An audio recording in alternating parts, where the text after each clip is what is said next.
On the day my mom passed away, my sister-in-law made a hurtful joke, saying I slept in and missed the funeral. She then mentioned she wouldn't be attending. It made me angry because she had convinced my sick mom to spend a lot of money on a new house, and now she was acting this way. Trying to keep calm, I warned her she'd regret it. But she just hung up. Later, at the funeral, even my usually gentle brother was furious with her. My name's Lisa. I'm 28, single, and have a good job that keeps me busy. Despite everything, I'm doing okay. Today is a day off from work, so I went back to my mom's place after a long time. I greeted her, and we had a nice chat over tea. My mom is a kind and elegant person, but she's been living alone since my dad passed away a few years ago. Both Dad and I always worried about her health because she's not very strong.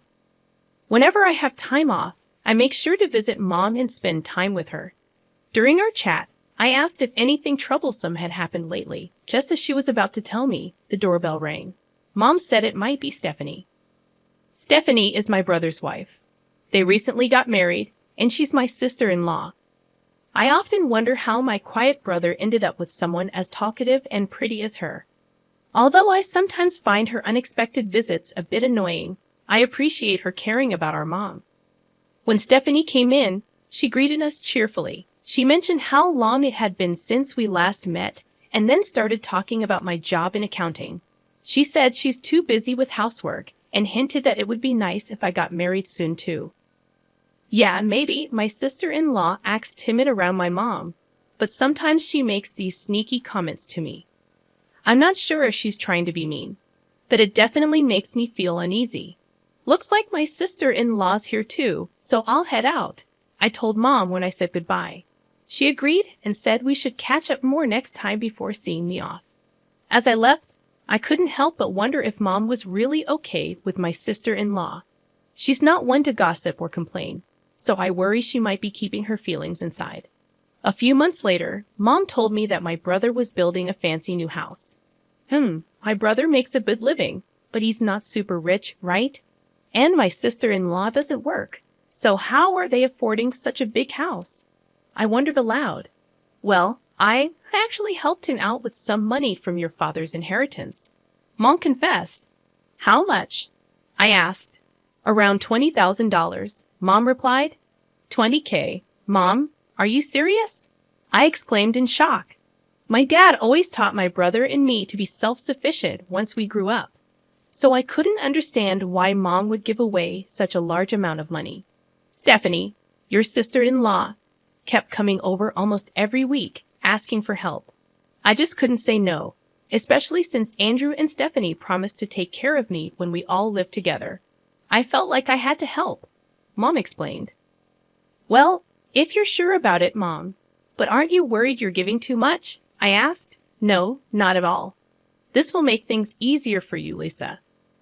I'm actually excited about our new life together, Mom replied with a smile. They went ahead and built their house, and my brother, his wife, and Mom moved in together. When I visited to give them a housewarming gift, I was amazed by their luxurious house. It had a modern kitchen and bathroom, fancy interior with real wood, and a big backyard. There was no way my brother could afford all of this on his own.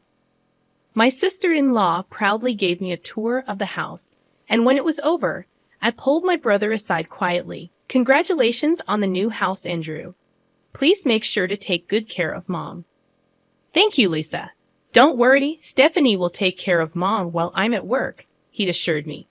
I felt guilty about Mom contributing money, but we're determined to ensure she's even happier from now on.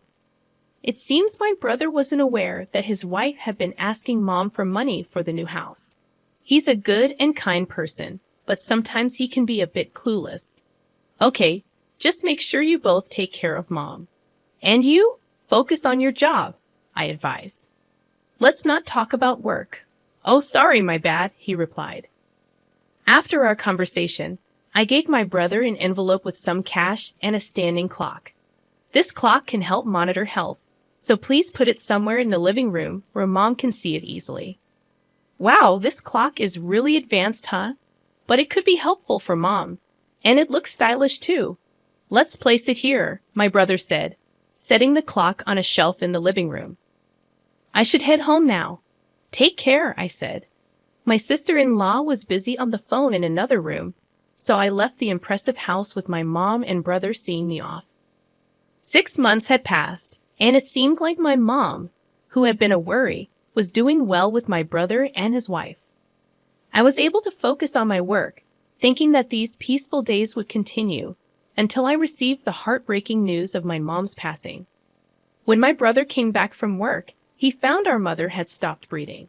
It appeared she had passed away alone in her room. The doctors at the hospital said her existing heart condition, worsened by stress, was likely the cause of death. Mom, why now? I wish I had come home sooner. I'm so sorry. My brother and I held onto our now lifeless mother, tears streaming down our faces. My sister-in-law, Stephanie, was not there at the time. Brother, wasn't Stephanie supposed to be home? And what do they mean by overwork? I asked, feeling puzzled. No, she wasn't home. And about the overwork, I'm not sure. Stephanie took care of all the household chores, so it doesn't make sense, my brother replied, sounding confused. Feeling uneasy, I said, well, first things first, we need to arrange Mom's wake and funeral. You'll probably need to take the lead as the chief mourner, Andrew. You're right, Lisa. Can you help me? My brother asked. So my brother and I started working hard to prepare for the memorial service. It was chaotic, trying to organize everything for my mother's funeral, finding a place, making plans, reaching out to people, and more. Somehow, we managed to get through the wake, and the next day was the funeral. While my brother and I were busy with visitors, my sister-in-law just sat around doing nothing. Stephanie didn't lend a hand or show any emotion. Despite feeling increasingly frustrated with her, the hustle and bustle of the moment kept me from confronting her. Andrew, tomorrow's the funeral, and you'll be quite occupied as the chief mourner. Why don't you and Stephanie go home for a bit? I'll stay here, I suggested. Yeah, I appreciate that, Lisa. Thank you, my brother replied. After they left, I got my work laptop out in the now empty room and started working. I barely slept throughout the night. The next morning on the day of the funeral, even though it was scheduled to start at 10 a.m., I met up with my brother at 6 a.m. to get ready. We were swamped with preparations, going over the eulogy my brother had written as the chief mourner, meeting with the funeral director, and more. My brother mentioned that Stephanie would join us later for the actual funeral. And then, around 9:30 a.m., I got a call from Stephanie. Hello, Lisa. I'm calling because Andrew isn't answering his phone. Okay, and, I just woke up, overslept. I won't be able to make it to the funeral. Struggling to keep my voice steady and not let my anger show, I replied, okay, but you might regret missing it, you know. Stephanie, I don't think that's a good decision. Anyway, I understand you're busy, but try to hang in there, I said before Stephanie hung up. Hey, was that Stephanie just now? My brother approached and asked. Yeah, she overslept and said she's not coming today, I replied. What? That's unbelievable. It's our mother's funeral, my brother exclaimed. Let's just focus on the funeral, Andrew. I'll talk to you about something afterward, I said, trying to keep things calm. Somehow, we made it through the funeral together. My brother and I paid our respects to our mother's remains, but Stephanie was still nowhere to be found. What was she thinking, not showing up for her own mother-in-law's funeral? By the way, Lisa, what did you want to show me? My brother asked, trying to shift focus. Sure, Andrew. Take a look at this, I said, pulling out my laptop. What is Displayed on the screen was the living room of my brother's house. It dawned on my brother that the clock I had given him as a gift had a hidden camera installed, meant for keeping an eye on elderly folks or pets. I had given it out of concern for Mom, but since she seemed fine, I didn't want to invade anyone's privacy, so I hadn't looked at it until now. However, yesterday, I decided to check the footage from the past week. Here it is, I said, opening a few videos. My brother watched them closely, holding his breath. What the footage showed was heartbreaking. My sister-in-law was exploiting our mother, harshly assigning all the household chores and tasks to her, from cooking to laundry to cleaning. My frail mother was being forced to work to exhaustion. While Mom was busy with the housework, Stephanie would slack off and go out. In the footage, you could occasionally see Mom clutching her chest in discomfort and hesitating to call someone on her phone, only to decide against it. Mom couldn't tell us about the mistreatment she was enduring from Stephanie. She always wanted our happiness, you know, Mom. I had no idea. Please forgive me. Both my brother and I saw it. The pain of seeing our mother in such a situation was almost unbearable. Lisa, can we see the footage from the day Mom passed away? My brother asked me. I haven't checked it, but Mom passed away in her own room, so I don't think we have any recording of her, I replied, setting the recorded footage to the date our mother passed away. After finishing her morning chores, my mother was seen clutching her chest as she headed towards her room. They said she passed away around 2 p.m. The living room was empty for a while. But as we fast-forwarded the recording, Andrew spoke up. Hey here, stop it and turn up the volume. Around noon, my sister-in-law appeared on the camera. When we turned up the volume, we could hear her voice. Hey, mother-in-law, mother-in-law. My sister-in-law called out towards my mother's room. But when there was no response, she seemed to assume my mother wasn't there. She then sat down on the sofa and made a phone call. Hello, thanks for being with me just now. It seems like the old lady is out and about, leaving the house chores half done. Wonder what she's up to. It sounded like she was talking to someone she had been with since morning. Hearing the harsh conversation, I couldn't help but grimace. My sister-in-law continued. What, she's dead? That would be something. But then again, I could skip the funeral and maybe go on a trip with Daniel. I mean, opportunities like these don't come around very often. My brother and I stared in disbelief. The person on the other end of the line was my sister-in-law's lover. Wouldn't it be nice if that really happened?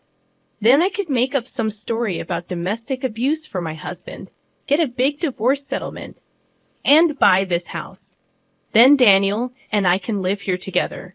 My sister-in-law continued her conversation. So, where do you want to go if we take that trip? I'm thinking. My brother abruptly interrupted. He stopped the video, his expression changing from his usual kind and gentle demeanor to one filled with anger. Lisa, I need your help. We're going to confront her. I nodded in agreement with my brother's words and immediately made a phone call. The next day, my brother called while I was at home. Lisa, she's back. Can you come over? He asked urgently. Of course, I'm on my way, I replied, rushing over to my brother's house. As I arrived, my sister-in-law came out to greet me with a forced smile. Well, hello there, Lisa. What brings you here on such short notice? You really should have let me know you were coming, she said, looking slightly annoyed. Andrew called me here. Please come this way, my brother interjected, leading us inside the house filled with the scent of incense. We all sat down at the dining table. What's going on, you two? It sounds serious, I said. I do feel bad about missing the funeral, I addressed my sister-in-law, Stephanie, in my usual tone. But ever since you moved in, you've been treating our mother like a servant, haven't you? And even though she was sick, you made her pay $20,000 for the new house. Huh? What are you talking about? I did all the housework. Are you trying to start a fight? Stephanie retorted defensively. Actually, everything has been recorded. I'm not actually an accountant. I'm a private investigator, I revealed. My brother was the only one who knew. I pointed to the surveillance camera embedded in the living room clock and showed her my phone. The video of my mother doing housework under my sister-in-law's command was on the screen. What? This is a violation of my privacy. What were you thinking? Delete it now. Stephanie raised her voice, clearly alarmed. I installed it. As the owner of this house, I have the right to do so. It's not a violation of privacy, my brother calmly responded. What's going on with you two? And what do you mean by private investigator? Stephanie froze, realizing something was amiss. My brother silently got on his phone, and the audio of Stephanie's phone call began to play. I might just skip the funeral and go on a trip with Daniel, and maybe make up a story about domestic abuse from my husband for a big divorce settlement. As the recording played, Stephanie's face went pale. Now this isn't what it seems. Please, hear me out, she pleaded. What's the difference? Tell me, my brother demanded. Caught off guard, Stephanie began to make awkward excuses. Well, he's just a friend. We were joking around. I didn't cheat. There's no evidence, right? But there is, I said, spreading out several pictures on the table. Images of Stephanie coming out from a nearby resort with a man, being intimate in their car, and even entering a hotel on their way back. Clear evidence of cheating. What? What's this? How did you get these? Stephanie's voice trembled. You mentioned it over the phone, didn't you? You talked about where you wanted to go on your trip and how you planned to spend the night together with him. I had someone from our company take these photos, my brother explained. How could you do such a thing during our mother's funeral? I calmly spoke. Oh, enough. What's wrong with you all? Stephanie burst out. There's no way we can stay married after this, Stephanie. We're getting a divorce, my brother declared. But I'm going to demand plenty of alimony, and you're going to have to move out of this house, Stephanie countered. Excuse me? My brother and I exchanged a glance, stunned by her audacity. I mean, when people get divorced, the wife receives alimony, right? Now, hurry up and give me my money, Stephanie demanded. Actually, that's not true. Since you cheated, you're the guilty party, and you're the one who will have to pay compensation to my brother, I intervened. What? Clearly, you're even more foolish than I thought. Pitiful, just as Lisa said. I'm going to demand alimony from you and from your lover as well, my brother added. What? And besides, it's for me to tell you to leave. Don't ever come back, Stephanie retorted, growing more agitated. No, this must be a lie. Stephanie muttered as I handed her a return suitcase and escorted her to the entrance. After closing the door, I gently patted my downcast brother's shoulder. 6 months later, my brother's divorce from Stephanie was finalized. She tried to take it to mediation, but the evidence my brother had gathered made it clear to the mediators who the guilty party was. It turned out that Stephanie had been squandering the money from their joint bank account.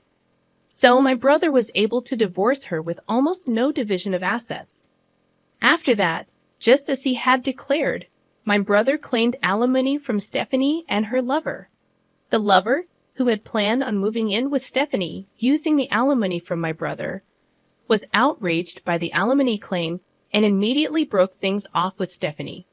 Having nowhere to live and being dumped by her lover, my former sister-in-law is now said to be living alone in an old apartment, working part-time. My brother went through a period of depression. He eventually sold the house, stating that he was done with marriage. Now he lives alone. Seeing my brother looking so lonely, I've been considering introducing him to a kind woman I recently met through work. She's also a divorcee, so they might be able to relate to each other easily. With those thoughts in mind, I head out and work hard again today.